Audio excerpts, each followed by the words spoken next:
భద్రం be careful brother, బట్టతలకు విగ్గే better. పూర్తి వివరాలకు చదవండి రేపటి సాక్షి దినపత్రిక. విశాఖ జిల్లా గాజువాకలోని శ్రవణ్ షిప్పింగ్ లో ప్రమాదం జరిగింది. కెమికల్ పౌడర్ ను కంటైనర్ నుంచి లారీలోకి అన్లోడ్ చేస్తుండగా లీక్ అయింది. ఆ వాయువులు పీల్చి 4 కార్మికులు అస్వస్థకు గురయ్యారు. వెంటనే వారిని గాజువాకలోని సింహగిరి ఆసుపత్రికి తరలించారు. వారిలో ఒకరి పరిస్థితి విషమంగా ఉంది. ఆసుపత్రిలో చికిత్స పొందుతున్న క్షతిగాతులను నగర పోలీస్ కమిషనర్ శంకభ్రత బాగ్బీ పరామర్శించారు. ఇక ఆసుపత్రిలో బాధితులకు అందుతున్న వైద్యంపై ఆరా తీశారు. ప్రమాద ఘటనను ఎందుకు గోప్యంగా ఉంచారని సిపి ప్రశ్నించారు.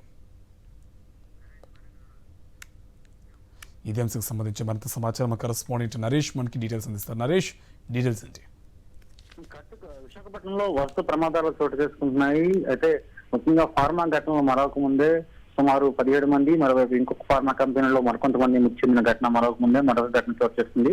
విశాఖపట్నం సంబంధించి గాజువాక ప్రాంతంలో ఉన్న ఈ శ్రవణ్ షిప్పింగ్ లో నిన్న రాత్రి సమయంలో ఈ ప్రమాదం చోటు చేసుకుంది. ఒక కంటైనర్ నుంచి మరొక కంటైనర్ కి విషవాయువుని అన్లోడ్ చేస్తుండగా ఈ ఘటన చోటు చేసుకున్నగా తెలుస్తుంది. అయితే విషవాయువు పీల్చడం వల్ల సుమారు ఈ ప్రమాదంలో 5 తీవ్ర అస్వస్థకు గురయ్యారు. అందులో ఒకరి పరిస్థితి అత్యంత విషమంగా ఉన్నట్లుగా వైద్యులు తెలియజేశారు. అయితే ప్రమాదం జరిగిన వెంటనే చాలా గోప్యత పాటిస్తూ కంపెనీ యాజమాన్యం వారిని గాజువాక ప్రాంతంలో ఉన్న సింహగిరి ఆసుపత్రికి తప్పించారు. అయితే సుమారు అర్ధరాత్రి 2 గంటల సమయంలో ఇంకా వారి పరిస్థితి విషమంగా ఉండడంతో వారిని కిమ్స్ ఐకాన్ ఆసుపత్రికి తరలించడం జరిగింది.